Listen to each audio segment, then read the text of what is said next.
ஜோதிட நலன் channel subscriber அனைவருக்கும் வணக்கம். எல்லோரும் எப்படி இருக்கீங்க? நான் நல்லா இருக்கேன். ரொம்ப நாள் ஆச்சு வீடியோ பண்ணி. இன்றைக்கி நம்ம இந்த வீடியோவில் வந்து எப்போவுமே தாங்க ராகுவை பற்றி நான் அடிக்கடி பேசுவேன். எனக்கு ரொம்ப பிடிச்ச ஒரு பிளானட் ராகுன்னு நான் சொல்லியிருக்கேன். ஏற்கனவே இதுக்கு முன்னாடி முறையற்ற காமம் தரும் ராகு அப்படிங்கிற டைட்டில் நான் ஒரு வீடியோ போட்டிருப்பேன். அதை பார்க்காதவங்க கண்டிப்பாக போய் பார்த்துருங்க. இன்னும் நிறைய சொல்லப்படாத ராகுவுடைய இன்ட்ரெஸ்டிங்கான குணாதிசயங்கள், கேரக்டர்லாம் என்ன அப்படிங்கிறத பற்றி எல்லாத்தையும் இந்த வீடியோவில் தெரிஞ்சுக்கலாம் வாங்க. இவன் ஜோதிட நல்லன்.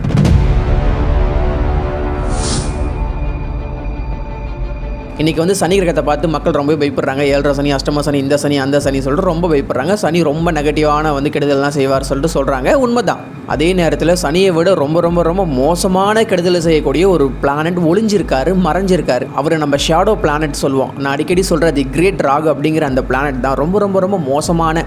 மினிமம் ஒரு 100 சனி வந்தால் கூட, 100 கூட பத்தாது, ஒரு 1000 வச்சுக்கலாம். 1000 சனி தன்னை எதிர்க்க வந்தால் கூட அந்த 1000 சனியும் அப்படியே வழித்து வாயில் போட்டுக்கிட்டு கரகரன்னு அரைச்சி மென்று விழுங்கி ஏப்ப விடுற கிரகம் யாருன்னா அது ராகு தான். ஜோசியத்தின் மீது நம்பிக்கை இல்லாதவங்களுக்கு இந்த கேள்வி வந்திருக்கும்.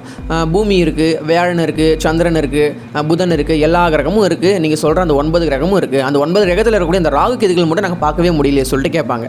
ராகு கேதுகள் அப்படிங்கிறது ஒரு ஷேடோ பிளானட், அதாவது திடத்தன்மையே இல்லாத வெறும் ஒரு நிழல் கிரகம். அது வானத்தில் இருக்கான்னு கேட்டிங்கன்னா இருக்குது. அதுக்கு அறிவியல் பூர்வமான ஒரு விளக்கமும் இருக்குது. பூமி சூரியனை சுற்றி இருக்கும், அதோடைய சுற்றுப்பாதையில், அதோட ஆர்பிட்டில் சுற்றிட்டு இருக்குது. பூமியை சந்திரன் சுற்றிக்கிட்டு இருக்குது. இப்போது பூமி சூரியனை சுற்றுற அந்த சுற்றுப்பாதை இருக்குது இல்லையா, அதற்கு 5 டிகிரி சாய்வாக தான் நிலவு பூமியை சுற்றிக்கிட்டு இருக்குது தன்னுடைய சுற்றுப்பாதையில். இப்போது இப்படி இந்த 5 டிகிரி சாய்வாக நிலவு பூமியை சுற்றிக்கிட்டே இருக்கும்போது ஒரு குறிப்பிட்ட காலத்தில் சூரிய கிரகணம், சந்திர கிரகணம் அப்படின்னு சொல்லிட்டு வருது. எந்த ஒரு டைமில் சூரிய கிரகணம் வருதோ அதை ஒரு நோடாக பாயிண்ட் பண்ணி வச்சுக்கிறாங்க. அதே மாதிரி இன்னொரு டைமில் சந்திர கிரகணம் வரும், அதை ஒரு பாயிண்டை நோட் பண்ணி வச்சுக்கிறாங்க. இப்போது நிலவு பூமியை ஒரு கிளாக் வைஸில் சுற்றும்போது அந்த 2 நோடை பாயிண்ட் பண்ணி வச்சுருக்காங்க இல்லையா, அந்த 2 நோடும் ஆன்டி கிளாக் வைஸில் அப்படியே பூமியை சுற்றும், அதாவது நிலவுக்கு ஆப்போசிட்டில் சுற்றும். அதனால தான் நம்மளோட ஜாதகத்தில் ராகு கேதுகள் ஆன்டி கிளாக் வைஸில் போவாங்க. எல்லா கிரகங்களும் கிளாக் வைஸில் வரும். மேஷம், ரிஷபம், மிதுனம், கடகம் சொல்லிட்டு அப்படி மூவ் ஆகிட்டு வரும். ஆனால் ராகு கேதுகள் மட்டும் மீனத்திலிருந்து போவாங்க. மீனம், கும்பம், மகரம், ஜோதிட நாளில் ராசி பலன் சொல்கிறோம் இல்லையா, மீனத்திலிருந்து ஆன்டி கிளாக்கில், அந்த மாதிரி ராகு கேதுகள் ஆன்டி கிளாக் வைஸில் சுற்றுவாங்க. இது ஒரு ஷேடோ பிளானட் தான், அதாவது கற்பனையாக நம்ம வைக்கப்பட்ட ஒரு ஜியாமெட்ரிக்கல் பாயிண்ட் கூட வச்சுக்கலாம். அப்படி நம்ம கற்பனையாக வைக்கப்பட்ட அந்த 2 நோட தான் ஒன்று ராகுவாகவும் இன்னொன்று கேதுவாகவும் சொல்கிறாங்க. லிட்டரலி 7 கிரகத்தோடு சேர்த்து அந்த ராகு கேதுகள் அப்படிங்கிற பிளானட்டும் இருக்கிறாங்க. அவங்க ஷேடோ பிளானட், மறைந்தே இருக்கக்கூடிய கிரகங்களாக இருக்காங்க. ராகுடைய கேரக்டரில் நம்ம பார்க்க போகிறது புதுசாக ஒரு விஷயம் வருது. இன்றைக்கி புதுசாக மார்க்கெட்டிங்கில் ட்ரெண்டிங்காக ஒரு விஷயம் வந்திருக்கு, எல்லாரும் அதை விரும்புகிறாங்க. அதுபோல் எல்லா துறையில் இருக்கக்கூடிய ஒரு நியூ திங்ஸ், ஒரு புதுமையை கொடுக்கக்கூடிய கிரகமாக ராகு இருப்பார். ராகு உங்கள் ஜாதகத்தில் ரொம்ப ஸ்ட்ராங்காக இருக்கும்போது உங்கள் ஃபீல்டில் நீங்கள் எப்பவுமே ஒரு புதுசை கிரியேட் பண்ணிகிட்டே இருக்கணும். எப்பவுமே பழசை வச்சுக்கிட்டே ஓடிட்டே இருக்கக்கூடாது, புதுசாக கண்டுபிடிக்கணுன்ற ஒரு புதுமையை கொடுக்கக்கூடிய ஒரு கிரகமாக ராகு வருவார். இது அவர்கிட்ட இருக்கக்கூடிய ஒரு முக்கியமான கேரக்டரை நம்ம பார்க்கலாம். அடுத்ததாக ராகுடைய ரொம்ப மோசமான ஒரு கேரக்டர் என்ன பார்த்தோன்னா, இந்த கிட்னாப்பிங், இந்த கடத்தல் சம்மந்தப்பட்ட விஷயங்கள் எல்லாமே ராகுடைய ஆதிக்கம் அதிகமாக இருக்குங்க. ராகுடைய பாதிப்பு இல்லாமல் அந்த ஒரு விஷயம் நடக்கவே நடக்காது. இது எல்லாத்துக்குமே சப்போர்ட் பண்ணுற, துணை புரிகிற ஒரு கிரகம் எதுனா ராகு தான். ஏன்னா நம்ம ஒரு நிழல் கிரகம் அப்படின்னு சொல்லிட்டோம், ஒரு தீய கிரகம், கெட்ட கிரகம் கூட சொல்லியிருக்கேன். இந்த கிட்னாப் பண்ணுறது, இது போல் சட்டத்திற்கு புறமான எல்லா செயல்களையும் தலைமை ஏற்று நடத்தக்கூடிய ஒரு கிரகமாக யார் வருவார்னா ராகு தான் வருவார். அடுத்ததாக இன்றைக்கி இருக்கக்கூடிய இந்த இன்ஸ்டாகிராமுக்கு உரிய கிரகமாக யார் வருவார்னா ராகு தாங்க வருவார். ஏன்னா இன்றைக்கி இன்ஸ்டாகிராமில் ஒரே நைட்டில் ஒரு பர்சன் ட்ரெண்டிங் ஆகிடுறாங்க. அதே மாதிரி ஒரு பர்சனை ஒரே நைட்டில் ஸ்பாயிலும் பண்ணிடுறாங்க, ஒரு பேரையும் எடுத்துடுறாங்க. இது எல்லாமே நடக்கக்கூடிய இந்த ஒரே நைட்டில் ஃபேமஸ் ஆகக்கூடிய எல்லா விஷயத்தையும் ராகு செய்வார். அது இன்ஸ்டாகிராம் மூலமாக நிறைய நடக்குது. அப்படிங்கிறதுனால தான் இந்த இன்ஸ்டாகிராமுக்கு முழுக்க ஒரே ரகமாக ராகு வருவார். ராகுவுடைய ஆளுமையில் தான் இப்போ இன்ஸ்டாகிராம் போயிட்டு இருக்கு. இப்போ நான் ஒரு வீடியோ போடுறேன்னா அந்த வீடியோவை ஒரு 10 பேர் ஒருத்தவங்க ஷேர் பண்ணுவாங்க, அந்த 10 பேர் இன்னொரு 100 பேருக்கு ஷேர் பண்ணுவாங்க, அந்த 100 பேர் 1000 பேர் ஷேர் பண்ணுவாங்க. அப்படின்னு சொல்லிட்டு நான் போகிற ஒரு வீடியோ பல பேருக்கு ஷேர் ஆகுது இல்லையா, பல பேர் அதை ரீபோஸ்ட் பண்ணுறாங்க இல்லையா, இந்த மாதிரி மல்டிபிள் பண்ணிக்கிட்டே போகிறாங்க இல்லையா என்னோடய வீடியோவை. அப்போது இந்த மாதிரி மல்டிபிள் அப்படிங்கிற விஷயத்துக்கு உரிய ரகமாக யார் வருவார்னா ராகு தான் வருவார். ஒரு விஷயத்தை டபுள் ட்ரிபிள் அப்படி சொல்லி பெருக்கிட்டே போவார்ன்றதுனால இன்றைக்கி ஒருத்தவங்க ஒரு போஸ்ட் போடுறாங்கன்னா அந்த போஸ்ட் எல்லாரும் பார்க்குறாங்க, ரொம்ப ட்ரெண்டிங் ஆகுது. நீங்கள் பண்ணுற ஒரு விஷயம் பல பேர் பார்க்குறாங்க, பல பேருக்கு அது போய் சேருது, நிறைய பேருடைய கவனத்தை நீங்கள் ஈர்க்கிறீங்க இல்லையா. அப்போது இது போல் விஷயத்துக்கு எல்லாத்துக்குமே உரிய கிரகமாக ராகு வருவார். ராகு நல்லா பாசிட்டிவாக இருக்கும்போது இன்ஸ்டாகிராமில் ஃபேமஸ் ஆகக்கூடிய, நல்ல தன்மையோட நல்ல பேரோட ஃபேமஸ் ஆகக்கூடிய அந்த ஃப்ரேமில் இருக்கக்கூடிய ஒரு பர்சனாக இருப்பீங்க.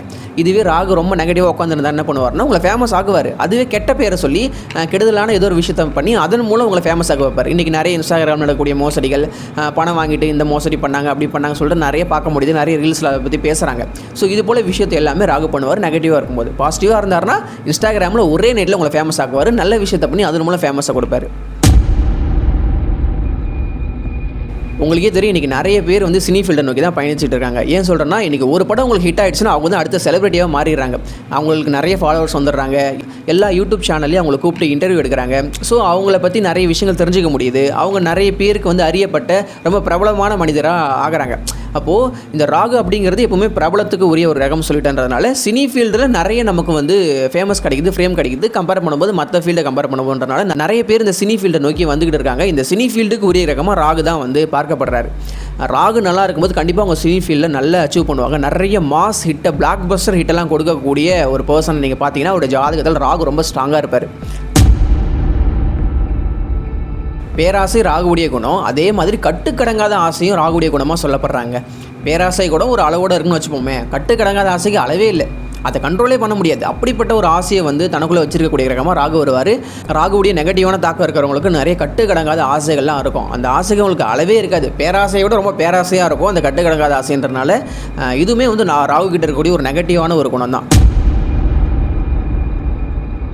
நெக்ஸ்ட்டு ராகுடைய ஒரு ரொம்ப இன்ட்ரெஸ்டிங்கான கேரக்டர் இருக்குது. என்னென்னா சுதந்திரம், இண்டிபெண்ட்டாக இருக்கிறது.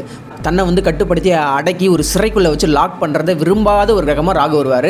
நம்ம நிறைய பேர் பார்த்துருப்போம், நான் யாரையும் டிபெண்ட் பண்ணியிருக்க மாட்டேன், நான் இண்டிபெண்ட்டாக இருக்க விரும்புகிறேன், நான் என் லைஃப் நான் வேலைக்கு போய் நான் சம்பாரிச்சு நான் என்னை பார்த்துக்கிறேன் அப்படி சொல்லியிருப்பாங்க இல்லையா. அந்த மாதிரியான மென்டாலிட்டியை உருவாக்கக்கூடிய ரகமாக ராகு வருவார்.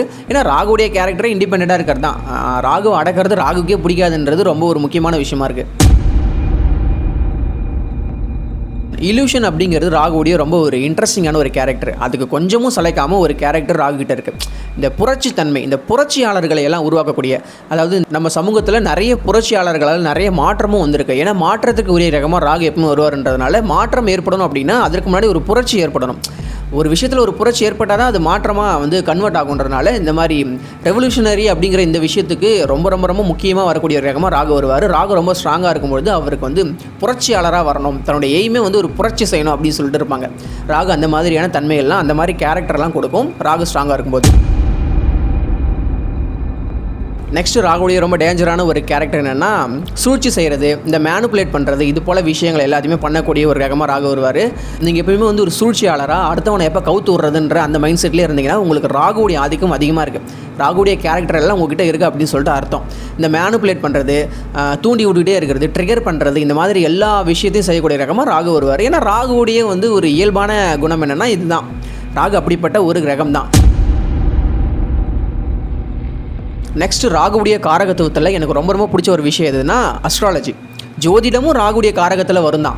ஏன்னா ஜோதிடம் அப்படிங்கிறது மறைபொருள் சாஸ்திரம், ஷேடோ பிளானட் அப்படின்னு ராகு நம்ம சொல்கிறோம். மறைந்திருக்கக்கூடிய விஷயங்கள் எல்லாத்தையுமே தோண்டி எடுத்து மக்களுக்கு சொல்கிற ஒரு விஷயம். நார்மலாக ஜோசியத்துக்கு உரிய கிரகம் எதுனா புதன் தான். புதன் ஸ்ட்ராங்காக இருந்தால் தான் அவங்களுக்கு அஸ்ட்ராலஜி வரும், அஸ்ட்ராலஜி படிப்பாங்க. அவங்க எல்லாம் ஜோசியராக இருப்பாங்க. ராகு ஸ்ட்ராங்காக இருந்துச்சுன்னா அவங்க ஜோதிட நல்லனாக இருப்பாங்க. ஸோ ஜோசியத்தை படிப்பாங்க, ஆனால் அவங்களுக்கு நார்மலான அந்த புதன் ரிலேட்டடாக இருக்கக்கூடிய ஒரு ஜோசியராக இருக்கணுன்ற மைண்ட் செட் வராது.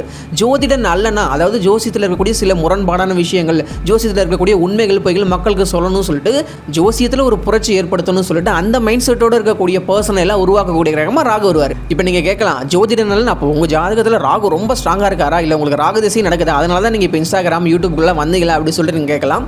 இதுக்கான பதில் நான் இப்போ சொல்ல விரும்பலை. ஜோதிடம் சொல்லி ஒரு நபர் பிரபலமாகணும்னா புதனுடைய சப்போர்ட் வேணும், அதே அளவுக்கு ராகுடைய சப்போர்ட்டும் வேணும். ஏன்னா ராகுடைய சப்போர்ட் இருந்தால் தான் அவர் வந்து தி கிரேட் அஸ்ட்ராலஜர், ரொம்ப ஃபேமஸான அஸ்ட்ராலஜராக வர முடியும். ராகுடைய சப்போர்ட் இல்லைனா நம்ம உள்ளூர்லேயே ஜாதகம் பார்த்துக்கிட்டு அந்த ஊருக்கு மட்டும் அறியப்பட்ட ஒரு நபராக இருப்போம். இல்லைனா நம்ம வந்து ஒரு தமிழ்நாடு முழுக்க இல்லை ஒரு மாவட்டம் முழுக்க தெரியக்கூடிய ஒரு நபராக ஜோதிடராக நம்ம வளம் வரும் ராகுடைய சப்போர்ட் இருந்தால். இது ஜோதிடத்துக்கு மட்டும் இல்லை, இந்த மாதிரி ஒவ்வொரு துறைக்கும் ராகுடைய சப்போர்ட் தேவைப்படுது பிரபலமாக்குறதுக்கும். ஜோதிடம் அதில் அடங்கும். அடுத்ததாக டெக்னாலஜிங்க. இன்றைக்கி டெக்னாலஜி இல்லாமல் ஒரு விஷயம் நகரதில்லை. இப்படிப்பட்ட டெக்னாலஜி தொழில்நுட்பத்துக்கு உரிய கிரகமாக யார் வருவார்? ராகு தான் வருவார். புதன் இருக்கலாம், பட் புதனை விட பல மடங்கு ஹெல்ப் பண்ணுற கிரகம் யாருன்னா ராகு தான். ஏன் சொல்கிறேன்னா இன்றைக்கி வந்து ஒரு மிகப்பெரிய ஒரு விஷயம் நடக்குதுன்னா அது உடனே எல்லா மக்களுக்கும் கன்வே ஆகுது. எல்லோரும் அதை பார்க்குறாங்க, அடுத்த செகண்டே அதை பார்த்துறாங்கன்னும் போது இந்த மாதிரி சடன்னு டக்குன்னு ஒரு விஷயம் நடக்குதுனால அது ராகுவுடைய ஆதிக்கத்துக்குள்ளே வரும். அதே மாதிரி ஒரு விஷயம் ஒரே செகண்டில் பல பேருடைய கவனத்தை ஈர்க்குது அப்படின்னா கூட அது ராகுவுடைய ஆதிக்கத்தில் தான் வரும். ஸோ இந்த தொழில்நுட்பம் டெக்னாலஜி அப்படிங்கிற விஷயத்துக்கு ராகுவுடைய சப்போர்ட் ரொம்ப ரொம்ப முக்கியம். டெக்னாலஜி அப்படிங்கிறது இன்னும் வளர்ந்துக்கிட்டே தான் போக போகுது, மல்டிபிள் ஆகிட்டே தான் போக போகுது. நிறைய இல்யூஷன், நிறைய மாயைகளை கொண்ட ஒரு டெக்னாலஜியாக கூட வர இருக்கலாம் ஃபியூச்சரில், யாருக்கு தெரியும். ஸோ ராகு இன்னும் நிறைய விசித்திரமான, நிறைய எப்படி சொல்கிறது, நம்ம கற்பனைக்கு எட்டாத பல விஷயங்கள்லாம் கொடுக்க ரெடியாக இருக்காரு. அதுக்குள்ளே நம்ம இருக்க மாட்டோம், பட் நம்மளுடைய சந்ததிகள் எல்லாம் அதை வந்து அனுபவிப்பாங்க. ஏன்னா இப்போ இருக்கக்கூடிய யுகம் வந்து ராகுடைய ஆளுமையில தான் போயிட்டு இருக்கு அப்படின்னு சொல்லி நான் ஏற்கனவே சொல்லியிருப்பேன். நெக்ஸ்ட் ராகுவுடைய ரொம்ப இன்ட்ரெஸ்டிங்கான குணம் என்னென்னா இந்த மரபுகளை உடைத்தல், லெகசின்னு சொல்லுவாங்க இல்லையா. மரபு வழியே ஒரு விஷயம் வந்துக்கிட்டே இருக்குன்னா அதை வந்து பிரேக் பண்ணக்கூடிய ஒரு கிரகமாக ராகு வருவார். இதெல்லாம் என்னால் ஃபாலோ பண்ண முடியாது, நீ இதெல்லாம் உங்கள் காலத்தோடு முடிச்சுக்கோ, எனக்குன்னு ஒரு தனிப்பட்ட லைஃப் ஸ்டைல் இருக்குது, எனக்குன்னு சில பழக்க வழக்கங்கள் இருக்குது, அதை தான் நான் ஃபாலோ பண்ணுவேன், உன்னுடைய ரூல்ஸை என்னால் ஃபாலோ பண்ண முடியாது. இந்த மரபு வழியாக, அந்த சம்பிரதாய வழியாக, பண்பாடு பாரம்பரிய வழியாக வரக்கூடிய விஷயங்கள் நீயே உன்னோட வச்சுக்கோ, எனக்கு அது தேவைன்னு சொல்லிட்டு இருக்கக்கூடிய பர்சன்லாம் இருப்பாங்க இல்லையா, அவங்களுடைய ஜாதகத்தெல்லாம் ராகுடைய தாக்கம் ரொம்ப அதிகமாக இருக்கும். ஸோ அப்படி இருந்தால் தான் இந்த மரபு வழியாக வரக்கூடிய விஷயங்கள் மேலே உங்களுக்கு இன்ட்ரெஸ்ட் இருக்கார், அதெல்லாம் பிரேக் பண்ணிவிட்டு மை லைஃப் மை ரூல்னு அடிக்கடி சொல்லுவோம் இல்லையா, இந்த மாதிரி மனிதர்களை ராகு உருவாக்குவார். அடுத்ததாக உலகமயமாதல், இந்த குளோபலைசேஷனுக்கு வந்து ரொம்ப ரொம்ப முக்கியமாக இருக்கக்கூடிய ஒரு கிரகமாக வந்து ராகு தான் வந்து பார்க்கப்படுறாருங்க. அதாவது இந்த தொழில்நுட்பம், கலாச்சாரம், பண்பாடு, பொருளாதாரம், இது போல் விஷயங்கள் எல்லாமே, சேவைகள், இது எல்லாமே நாளுக்கு நாள் அதிகரிச்சிட்டே வருது இல்லையா. அதனால் ஏற்படக்கூடிய அந்த சமூகங்களுக்கிடையே ஏற்படக்கூடிய அந்த வளர்ச்சியும், இதனால் மக்கள் ஒருத்தர் சார்ந்து இருக்கக்கூடிய விஷயமும் உலகமயமாதல் அப்படின்னு சொல்லுவாங்க. எனக்கு சரியாக தெரியல. பட் இந்த மாதிரி உலகமயமாதல் அப்படிங்கிற விஷயத்துக்குரிய கிரகமாக ராகு வருவார், அதை ஏற்படுத்தக்கூடிய கிரகமாக ராகு வரார் அப்படிங்கிறத நம்ம புரிஞ்சுக்கணும். நம்ம உடம்புல சில பேருக்கு அலர்ஜி ஏற்படும் இல்லையா, இப்படிப்பட்ட அந்த அலர்ஜியை குறிக்கக்கூடிய கிரகமாக ராகு வருவார், அதை ஏற்படுத்தக்கூடிய கிரகமாகவும் ராகு இருப்பார்.